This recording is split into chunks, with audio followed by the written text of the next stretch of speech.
فؤادك الأيام فتى. الحمد لله رب العالمين والصلاة والسلام على أشرف الأنبياء والمرسلين سيدنا ونبينا محمد وعلى آله وصحبه والتابعين لهم بإحسان إلى يوم الدين أما بعد. Brothers and sisters, a couple of days ago, nearly a week now, every one of us either saw or read or came across what took place in Paris. So inshallah ta'ala, my aim and objective today inshallah ta'ala is to talk about that matter that took place. What does the Shari'a believe regarding it? So inshallah ta'ala, the way I hope to talk about it is just from one particular point. There are many angles that the matter can be spoken about, but I don't want to speak about it from any other angle except this particular one, which is the issue of contract and covenant. First of all, what we need to know, brothers and sisters, is that Allah subhanahu wa ta'ala, as Muslims, He ordered us to fulfill the promises, the covenants, the oaths, the words that we give, that we stick to our words and that we don't break it. Allah subhanahu wa ta'ala, He said, وَأَوْفُوا بِالْعَهْدِ إِنَّ الْعَهْدَ كَانَ مَسْئُولًا. Fulfill your promises, fulfill the oaths that you make, for verily you are responsible for the promises that you make. So Allah explicitly orders us to fulfill our promises and that we're responsible. إِنَّ الْعَهْدَ كَانَ مَسْئُولًا. It's a responsibility, the day of judgment, which we're going to be questioned for. Allah praised His slaves, the mu'mineen, the true believers. Allah praised them. Praised them for what? For fulfilling the promises that they make. Allah subhanahu wa ta'ala, He said, الَّذِينَ يُوفُونَ بِعَهْدِ اللَّهِ وَلَا يَنْقُضُونَ الْمِيثَاقِ. Allah said about the believers, they are those who fulfill the promises that they make. And they don't break their oaths. They don't break it. So that characteristics of fulfilling the promises that you make, sticking to the word that you've given, is a alama min alamat al-iman. It's a sign from the signs of iman. And the opposite is the hypocrites. The people who claim iman, who claim Islam, are the ones who, when they make promises, they don't stick to their promises. Imam al-Bukhari and Muslim, both of them narrated in their authentic book on the authority of Abdullah ibn Amr ibn al-As radiyallahu ta'ala anhuma, that the Prophet said, أَرْبَعٌ مَنْ كُنَّ فِيهِ كَانَ مُنَافِقًا خَالِصًا. Anyone who has these four present in him, verily, he is a pure munafiq. And from those four things was, إِذَا وَعَدَ أَخْلَفْ. If he makes a promise, he breaks it. If he makes a promise, breaks it. He breaks that promise, or she breaks that promise. Brothers and sisters, Allah subhanahu wa ta'ala ordered us in the Quran that if the disbeliever asks us for shelter, and he asks us, the disbeliever, he asks from us that we give him a covenant, shelter, help, aid. Allah tabarak wa ta'ala, He said that وَإِنْ أَحَدٌ مِّنَ الْمُشْرِكِينَ اسْتَجَارَكَ. If one of the disbelievers, they come into your shelter, Allah says, فَأَجِرْهُ, give him shelter. حَتَّى يَسْمَعَ كَلَامَ اللَّهِ, until he hears the words of Allah.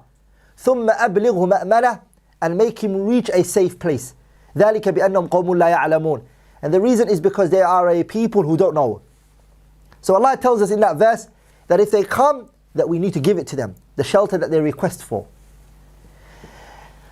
One person is enough to give a covenant and a contract, and every other Muslim has to adhere and to submit to that covenant that was given by that one particular person. And that is based on the hadith of Hani radiyallahu ta'ala anha.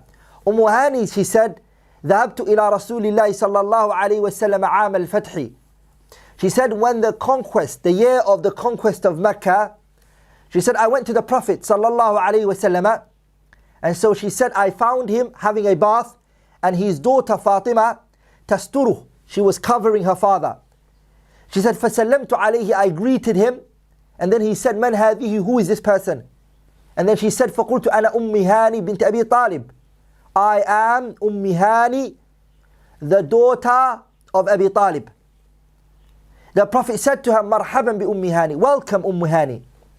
When the Messenger sallallahu alaihi wasallam, he finished his bath, and he prayed 8 units of rak'ah, 8 units of prayer, the Messenger sallallahu alayhi wasallam, he looked at Hani and she said to him, Ya Rasulullah,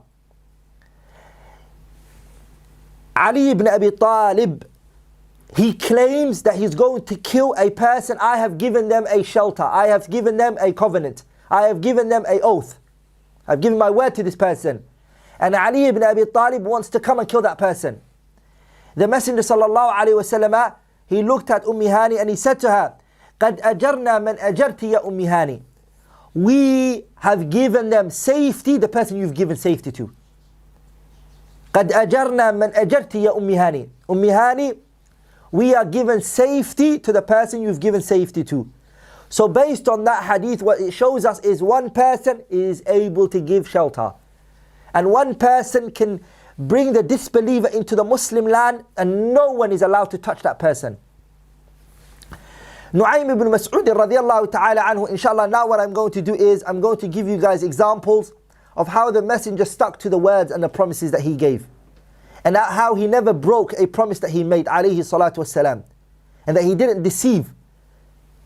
Nu'aym ibn Mas'ud radiyallahu ta'ala anhu, he said that the Prophet sallallahu alayhi wasallam said, alayhi salatu wassalam, and he said this statement of his, alayhi salatu wassalam, when 2 messengers came from a man by the name of Musaylama al-Kadhdhab. Musaylama was a man who claimed that he was a prophet. And so he sent 2 messengers to the Prophet Muhammad sallallahu alayhi wasallam. When the 2 messengers came to the Prophet said to the 2 of the messengers, both of the messengers, he said to them, what do you both believe about Musaylama?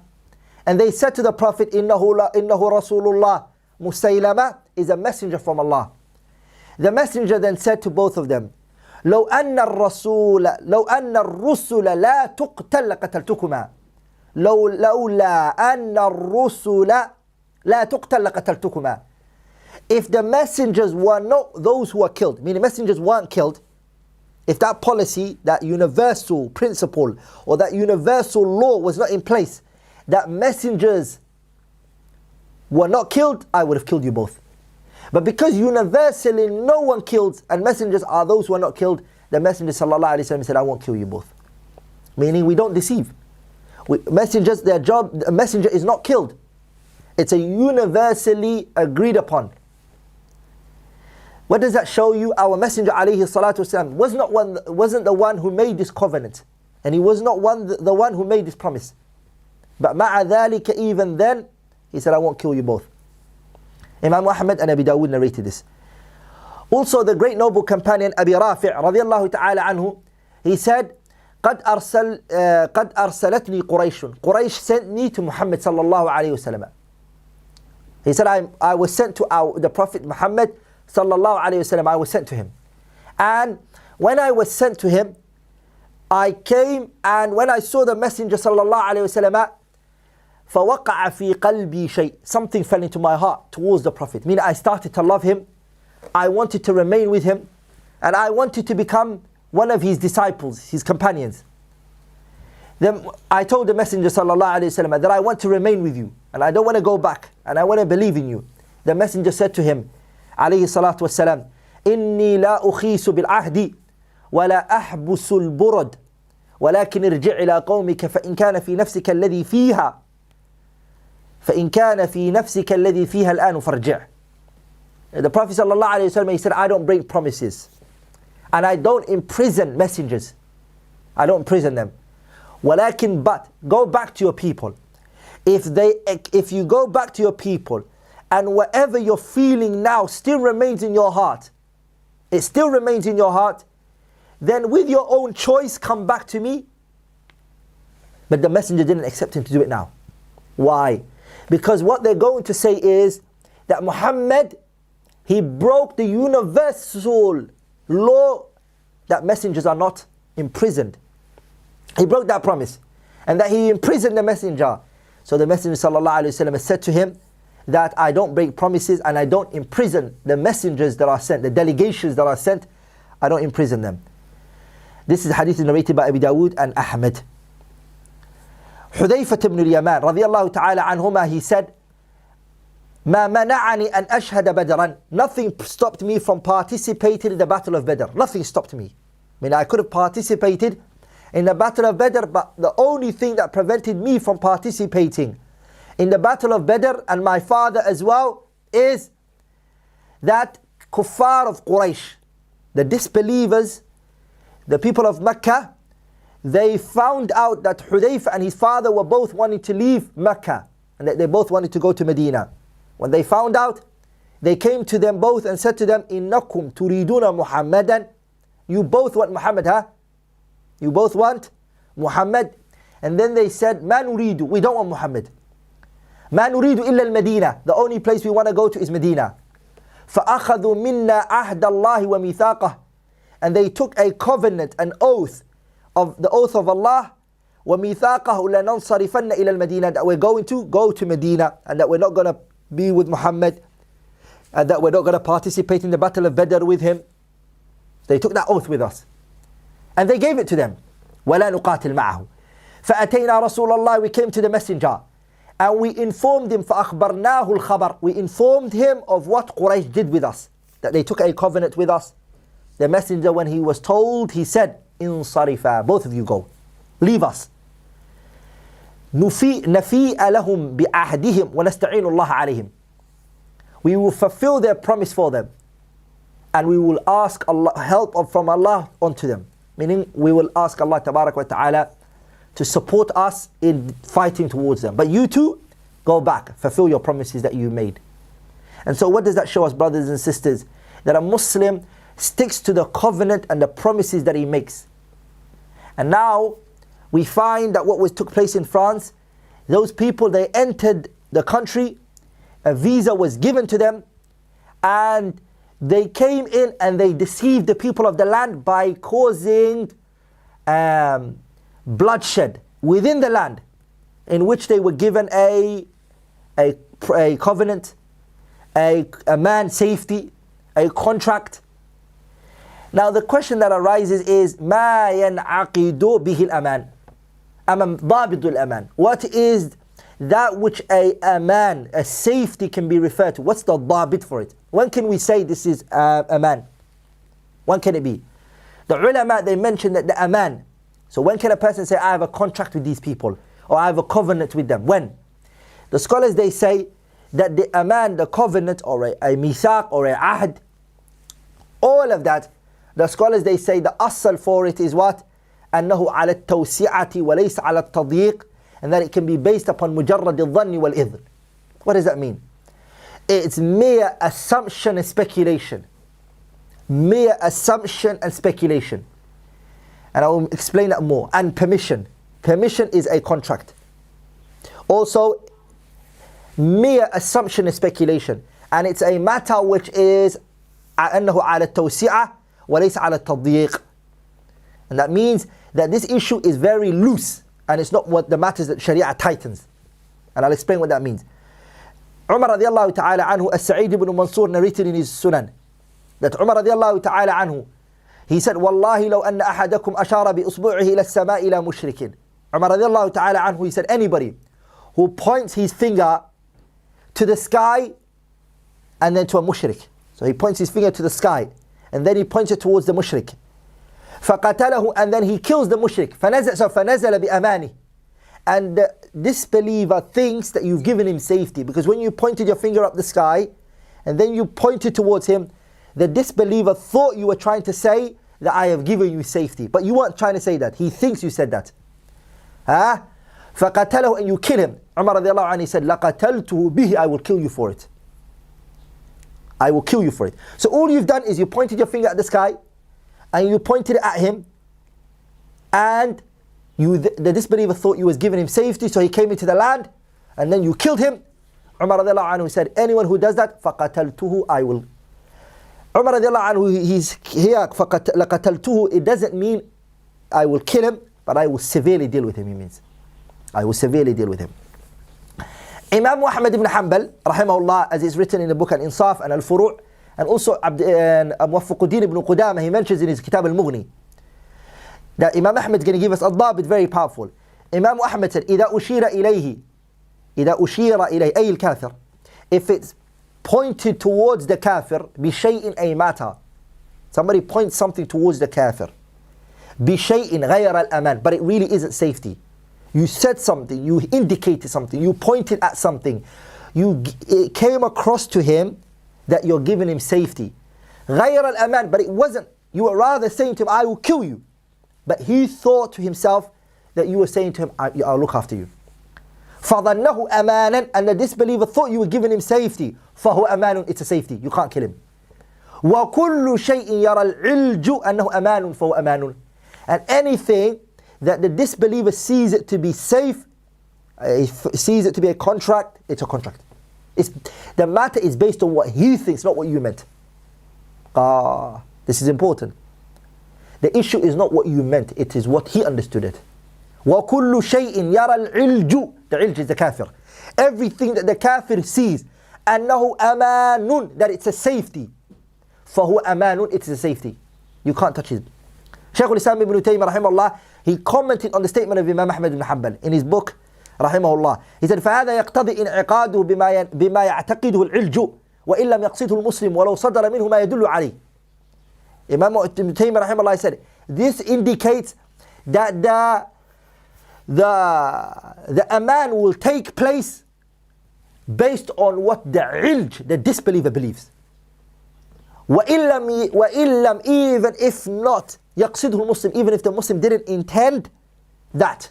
وَلَا صَدَّرَ مِنْهُ مَا يَدُلُّ عَلَيْهِ. And it hasn't even come from you that which meant that you were giving him safety. You didn't even say to him anything that could have even meant safety. Or you didn't even mean it, you meant something else. Ibn Taymiyyah rahimahullah said it shows that still the aman is going to take place. It's going to take place. Rather, Shaykh al-Islam ibn Taymiyyah in his kitab Sarim al-Maslul ala Shatim al-Rasul, the second volume, page 522, he said, وَمَعْلُومٌ أَنَّ شُبْهَةَ الْأَمَانِ كَحَقِيقَتِ فِي حَقْنِ الدَّمِ. Ibn Taymiyyah said it is known that the doubt of safety, it's all based upon assumption, a speculation. This individual assumes and speculates and has assumption that you gave him a covenant, you gave him your word that you're going to look after him and safety. Shubha, doubt. Ibn Taymiyyah said, he said, كَحَقِيقَتِ. It is like you gave it literally to him. فِي حَقْنِ الدَّمِ, in saving his blood is protected like that. It is as though you said to him, I'm going to look after you. And you clearly said it to him. Even though it is what? It is shubha. It is all doubt. Ibn Abdul Barr rahimahullah, he said, كُلَّمَا اعْتَبَرَهُ الْحَرْبِيُّ أَمَانًا مِنْ كَلَامٍ أَوْ إِشَارَةٍ أَوْ إِذْنٍ فَهُوَ أَمَانٌ يَجِبُ عَلَى جَمِيعِ الْمُسْلِمِينَ الْوَفَاءَ بِهِ. Ibn Abdul Barr said in his kitab al-Istidhkar في شرح مذاهب العلماء الأمصار, he said, everything that the disbeliever understands it to be safety, whether it's a speech, whether it's pointing at something, or even giving him permission to enter, فَهُوَ أَمَانٌ, it is safety. It is safety. يجب, it is obligatory. على جميع المسلمين الوفاء به. Every single Muslim has to fulfill that promise of making sure that that disbeliever is looked after and no one is allowed to harm him. So look what Ibn Abdul Barr rahimahullah mentions. He said, من كلام أو إشارة أو إذن, whether it's a speech, whether it's pointing something towards it, or even idhn. And I want you to underline that word idhn. Idhn means when you give him permission to enter the land. Now, here what stands here in the issue of idhn, and I'm going to come back to it later inshallah ta'ala, is the issue of visa. Visa is a form of covenant and it's a contract. When you get given a visa, it is an aman. You've given your word that you won't harm. Na'am. And you can't cause any harm or problems. Ulaysh, who's from the A'immatul Malikiyah, he said something like that as well. He said, ثُمَّ الْأَمَانُ يَكُونُ بِلَفْظٍ. The aman can take place with a wording, or ishara mufhima, or even a ishara pointing, which is understood from it. Min sha'niha fahmul adu. Now pay attention. The ishara, the pointing, and what you meant by the pointing, we're not going to ask you who did it, what you meant by it. We're asked the disbeliever, what he understood from it. He said, oh ishara mufhima min sha'niha fahmul aduwi al-amana minha. That the disbeliever understands from your pointing that's safety. وَإِنْ قَصَدَ الْمُسْلِمُونَ, even if the Muslims intend بِهَا ضَرُّ, even if we intended to harm him by pointing, we were actually trying to say to him, we're going to kill you, watch Wallahi, we're going to kill you. That's what we said to him. And he understood it as that he's going to be looked after. And then he's going to give you an example. كَفَتْحِنَا الْمُصْحَفِ. If we open the Mus'haf, and why are we opening the Mus'haf? We're trying to say, Wallahi, by the one who these is his words, we're going to kill you. وَحَلْفِنَا أَنَّا نَقْتُلُهُم. Or we make an oath that we're going to kill him. فَظَنَّ. And the disbeliever, the kafir, thinks تَأْمِينًا. He thinks it's safety. فَهُوَ تَأْمِينٌ. It's safety. You were clearly saying to him, I'm going to kill you, in a language that he doesn't understand. And you said that to him, and he understood it as though you were trying to look, you were saying that you're going to look after him. He understood it as that. Then the issue isn't what you meant or what you even said. It is what he understood from it. تأمينا فهو تأمين. Relation from the A'immatul Malikiyya. Ibn Abdul Barr is from the A'immatul Malikiyya. Shaykh al-Islam Taymiyyah is from the A'immatul Hanabila. Ibn Qudama also, صاحب كتاب المغني, which is the sharh of Mukhtasar al-Khiraqi. He mentions that as well. Now, what do you call it? Sarkhasi, from A'immatul Hanafiyya. Sarkhasi, he mentions, he said, الأمان مبني على التوسعة وأدنى الشبه يكفي لإثباته. He said the aman, safety and a covenant and a promise of making, saying to a disbeliever, I'm going to give you safety. It is built upon tawsi'ah. Tawsi'ah means that it's unrestricted, it's open. وَأَدْنَى الشُّبَهِ, meaning it's so vast, it is whatever he understands it as. It's not restricted and tied down and you have these are the only things that makes it into a contract. That it is open. مبني على التوسعة وأدنى الشبه, the minimum doubt يكفي لإثبات, is sufficient to affirm it. The minimum doubt that he says, I thought that was what, that's a covenant and it's a contract. Al-Qirafi, he says it in his kitab as well. Rather, the ulama, they even mention if the person doesn't talk, he doesn't point towards anything, just by even hanging around or befriending a person, that's a covenant. If you're friends with somebody, you can't turn around and kill him later. And that is the hadith of Imam al-Bukhari rahimahullah ta'ala, the long hadith, that Mughirah ibn Shu'bah radiyallahu ta'ala anhu was a companion, but he did this before he became a companion. He befriended a group of people, this is before Islam, or before he took Islam. And they all went to Muqawqis. Muqawqis was the leader of Iskandariya, Alexandria. So when they went to him, the leader Muqawqis, he gave gifts to all of them, but he gave Mughira less. He gave Mughira less. So Mughira became very angry and jealous. So what he did was, he gave them all alcohol, they drank, they became intoxicated, and they became drunk. So what he done, he took his sword out, he killed them all, he took their money and everything that was given to them, and he came to the Prophet ﷺ in Medina, and he took Islam. The Messenger ﷺ said to Mughira, أَمَّا الْإِسْلَامُ, as for your Islam, فَأَقْبَلْنَا, as for your Islam, we've accepted it from you. أَمَّا الْإِسْلَامُ فَقَدْ قَبِلْنَا, as for your Islam, we've accepted that from you. As for أَمَّا الْمَالُ, as for your wealth, فَلَسْتُ مِنْهُ فِي شَيْءٍ, it has nothing to do with me, and it's got nothing to do with us. As for your Islam, it's accepted. But as for the money that you took, it is not. It's got nothing to do with us. That Riwayah Abi Dawood explains it even more. When Sheikh al-Albani rahimahullah ta'ala, he authenticated in his Sunnah Abi Dawood, that the Messenger sallallahu alayhi wa sallam said in another wording, وَأَمَّا الْمَالُ, as for the wealth, فَإِنَّهُ مَالُ غَدْرٍ, as for the wealth, you took it from deceit. لَا حَاجَةَ لَنَا فِيهِ, we have no need for it. We have no need from it. So you have to underline that word, which is فَإِنَّهُ مَالٌ, it is wealth, which you took from what? غَدَر, deceive. You deceived them. لَا حَاجَةَ لَنَا فِيهِ, there is nothing we want from it. Hafidh ibn Hajar rahimahullah, Hafidh ibn Hajar, a great scholar, who commented on this hadith in Sahih al-Bukhari. He commented on it in his great book, Fathul Bari. Ibn Hajar rahimahullah, he said, وَأَمَّا الْمَالُ فَلَسْتُ مِنْهُ فِي شَيْءٍ. That particular point, when he was explaining it, he said, it means, لَا أَتَعَرَّضُ لَهُ لِكَوْنِهِ أَخَذَهُ غَدَرًا. He said, it means that this wealth of yours, I have nothing to do with it. What it means is that I am not going to take it from you because you took it from deceit, Mughira. You deceived them when you took it. وَيُسْتَفَادُ مِنْهُ, Ibn Hajar is still carrying on, and he said, what is benefited from this hadith is أنه لا يحل, that it is not permissible أخذ أموال الكفار, that it's not permissible to take the wealth of the disbelievers. It's not allowed to. في حال الأمن غدرا, that it's not permissible to take their money and their wealth at a time when it's safety and it's peace and you're in there and you've given them that covenant. في حال الأمان غدرا, it's deceived. You've deceived them. Why? لأن الرفقة يصطحبون على الأمانة. Because when a person takes you as a partner or takes you as a friend to travel with you, he's only taking you as a friend to travel with because it is what? It's because I find in you aman, you're safe. You see, it is because لأن الرفقة يصطحبون على الأمانة, because the people who are going with one another are going with each other because they find safety from one another.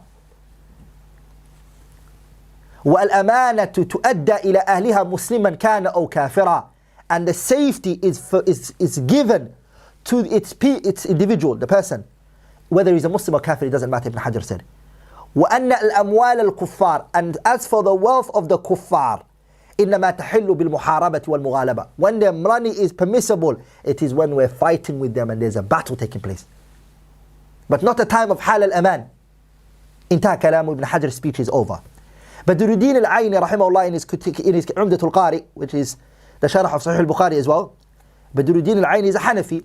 He said, and he commented on this hadith as well. He said, أن المشركين, the pagans and the polytheists, وإن كانت أموالهم مغنومة عند القهر فلا يحل أخذها عند الأمن وإذا كان الإنسان مصاحبا لهم فقد أمن كل واحد منهم صاحبه فسفك الدماء وأخذ المال عند ذلك غدر والغدر محظور.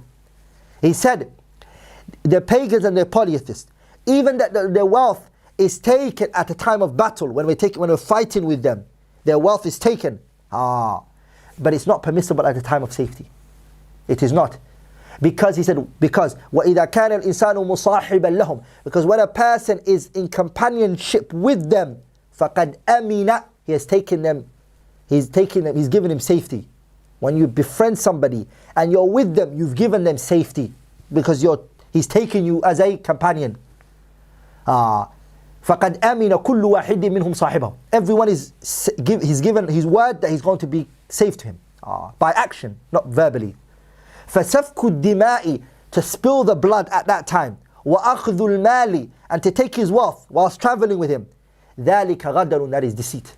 وَالْغَدَرُ مَحْظُورٌ, and deceit is prohibited. So brothers and sisters, now what we need to do is this issue that we spoke about, which is crystal clear now. What we really need to understand is that how the word aman in our Shari'a, what is the dhabit for it? We understood that it is based upon adna shubah, the minimum speculation and doubt. And it doesn't matter what you meant. It is what the disbeliever understood from it. Nowadays what falls under it, based on the world and how it functions today, is ta'shir al-dukhul. These visas, these stamps, it takes a contract. And the qa'idah which the ulama mention is that the aadah, the custom, it determines. The custom today in the world, the way that governments go through, people come into countries and they give their covenant, and it is by way of stamping their passport or giving them an exit or entry visa. Those are promises and oaths that you've given. And that qa'idah, which is al-'adatu muhakkama, is one of the qawa'id al-khams al-kubra, is from one of the 5 principles which is accepted amongst all of the fuqaha and the usuliyin. It's accepted amongst them. And they summarize them in 3 lines. خمس مقررة قواعد مذهب للشافعي فكن بهن خبيرا ضرر يزال وعادة قد حكمت وكذا المشقة تجلب التيسيرا والشك لا ترفع به متيقنا والقصد أخلص إن أردت أجورا. Sometimes they say والشك لا ترفع به متيقنا وَالْقَصْدِ أَخْلِصْ إِنْ أَرَدْتَ أُمُورًا, they say as well.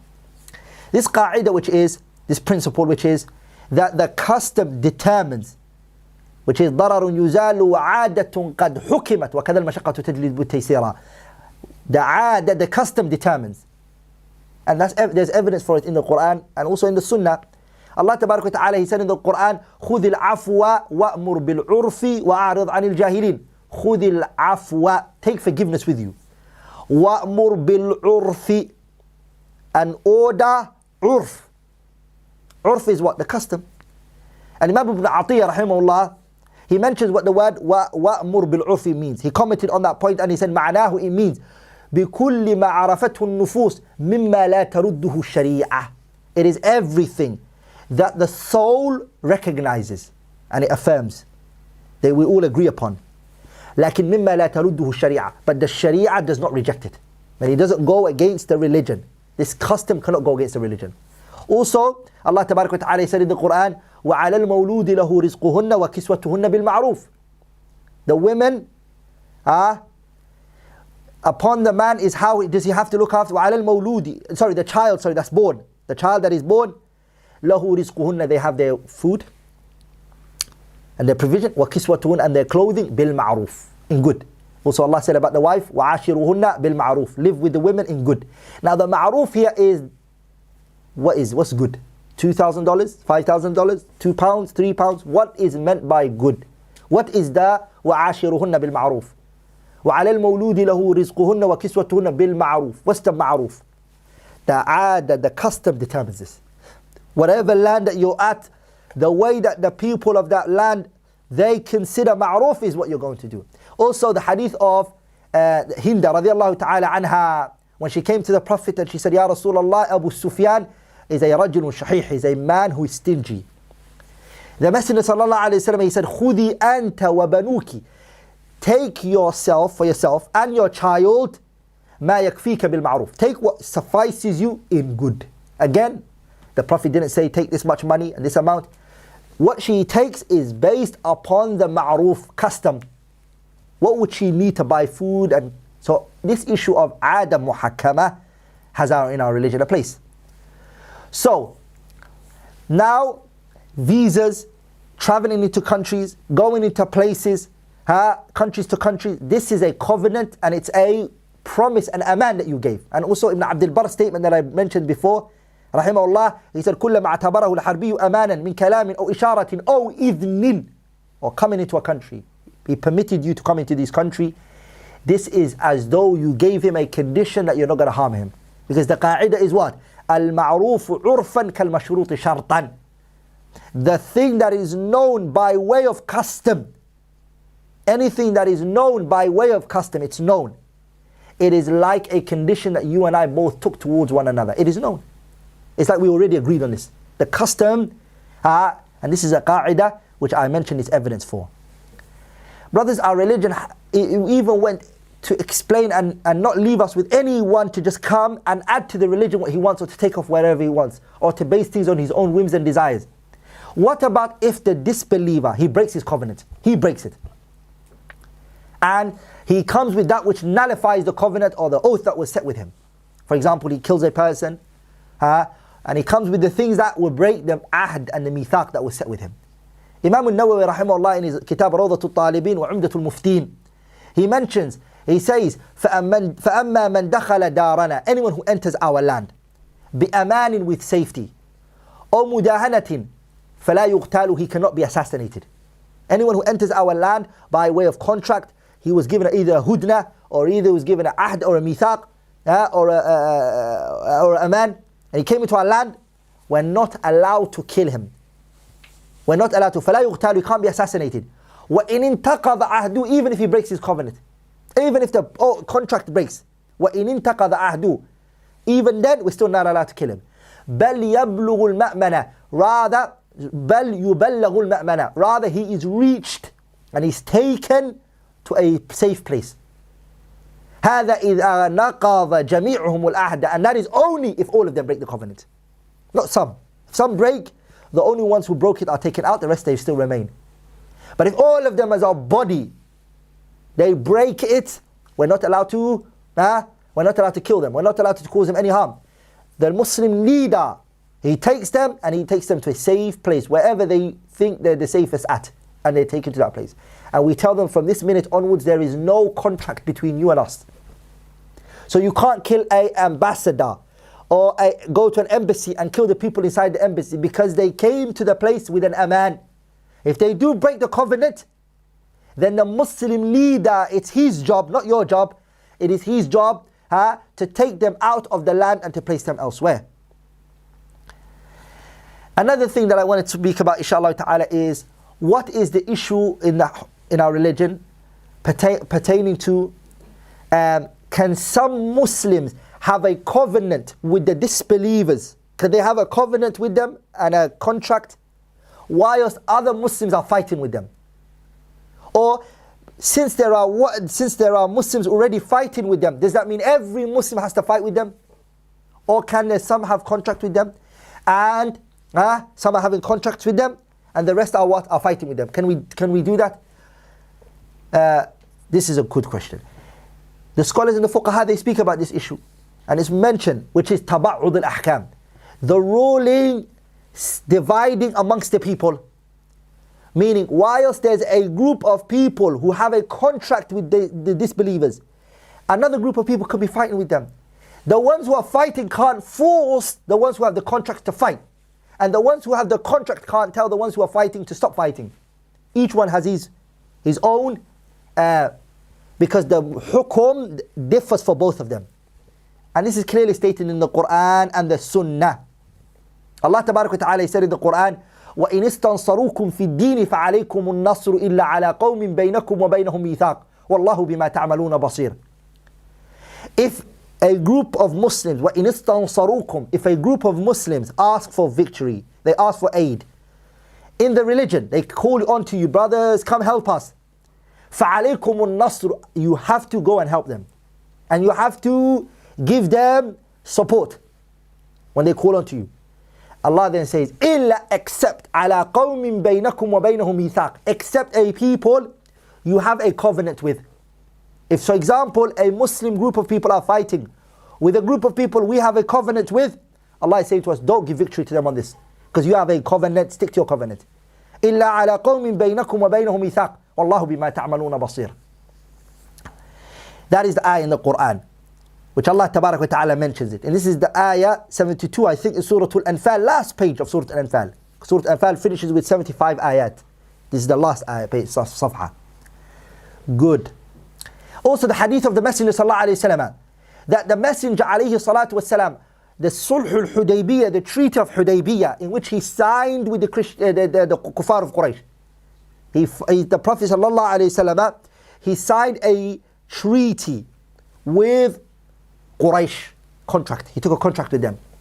And when he signed the contract and he agreed with them, one of the things that the Prophet ﷺ agreed was that if a Muslim comes to him, that he will send that Muslim back to them.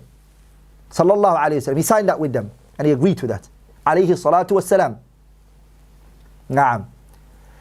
And the person who was signing the contract with the Messenger Sallallahu Alaihi Wasallam, who was representing Quraysh, was Suhail ibn Amr. Suhail ibn Amr was the one representing Quraysh. So he said to the Prophet ﷺ, أَوَّلُ مَنْ أُخَاصِمُكَ بِهِ, the first person who I'm going to bring into this contract is my son Abu Jandal. His son Abu Jandal was sitting there right there. He said, I want him, pass him over to me.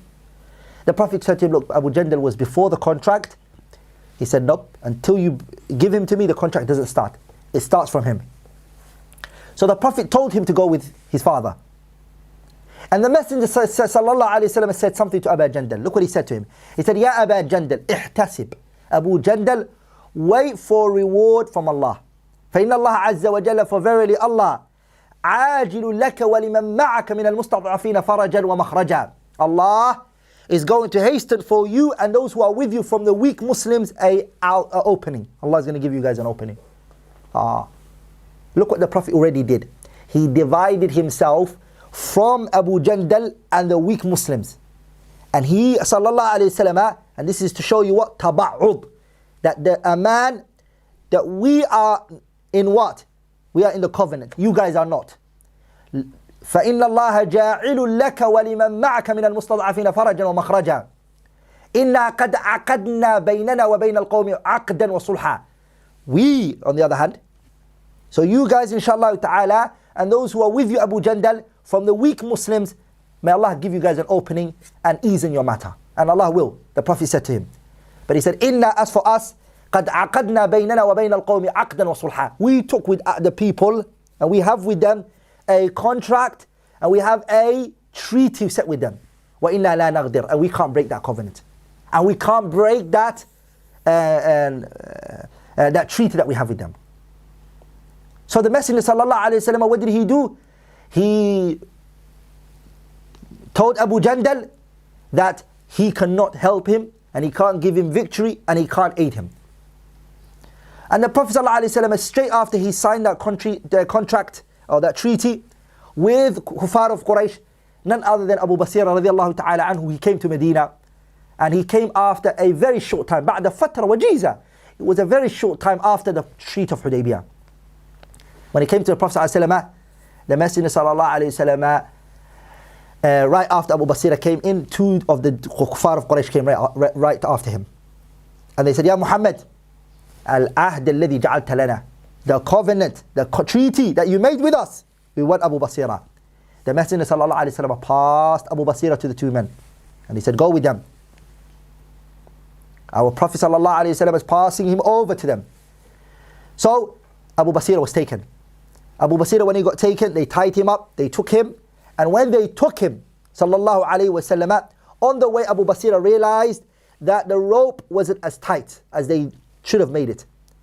So he took one of the swords of the men, he released himself, and he killed, there were two, he killed one, and the other one ran away from him. The one that ran away came to the Messenger sallallahu alayhi wa sallam running. He came to the Messenger sallallahu alayhi wa sallam. And when he came to the Prophet sallallahu alayhi wa sallam, he came in and the Prophet saw him from far. And then he said, this man has seen something that terrorized him. So when he came in, the Messenger sallallahu alayhi wa sallam, what did he do? The Prophet sallallahu alayhi wa sallam, he saw Abu Basira right after him. And when he saw him, Abu Basira came to the Prophet, he said, Ya Rasulullah, O Messenger of Allah, you have done your promise, meaning you stuck to your side of the contract to send me back. And you did do that. And Allah saved me. There's no need for you to send me back again. There's no need to. You don't have to send me back. The Messenger sallallahu alayhi wa sallam, he looked at Abu Basira, and the Prophet sallallahu alayhi wa sallam said to him, وَيْلَ أُمِّي مِسْعَرُ حَرْبٍ لَوْ كَانَ لَهُ أَحَدٍ. He said, this man, Abu Basira, he's a man who can fight. He knows how to fight. If only he was to have لو كان له أحد, if only he had somebody on his side, if only he had somebody aiding him. Abu Basira radiallahu ta'ala anhu, and he had وله نصيب من اسمه, he had a understanding, his name is Abu Basira, a man of insight. So he looked at the Messenger sallallahu alayhi wa sallam, and he realized that the Messenger was telling him, Ya Abu Basira. He realized from the statement of the Prophet that no one is going to help him.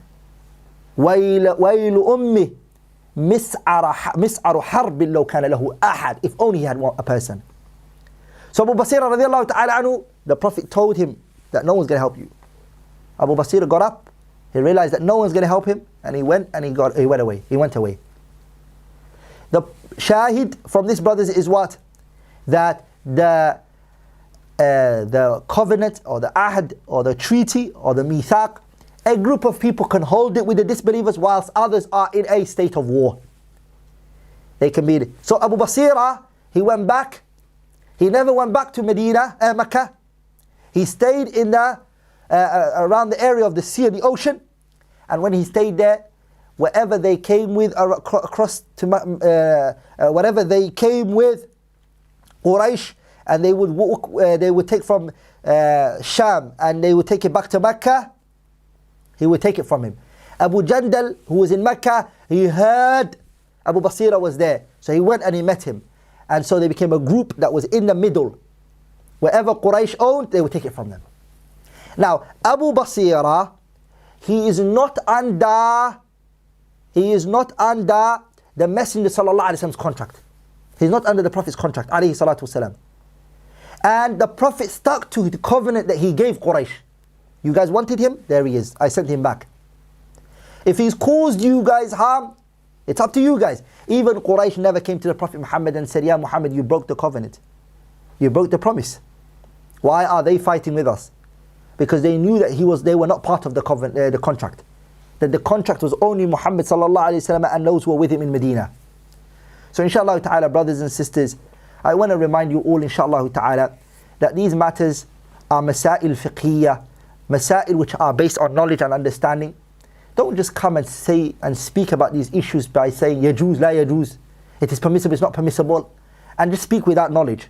These matters, ikhwani, it needs a ta'sil al-ilmi. It needs a person to foundate himself upon understanding and to have insight of the matter before you talk and before you say anything. Anything which I have said, ikhwani and akhawati, which was wrong, it's from me and shaitan, and Allah and His Messenger are free from it. Subhanakallahumma bihamdik, ashhadu an la ilaha illallah, astaghfiruka wa atubu ilayh.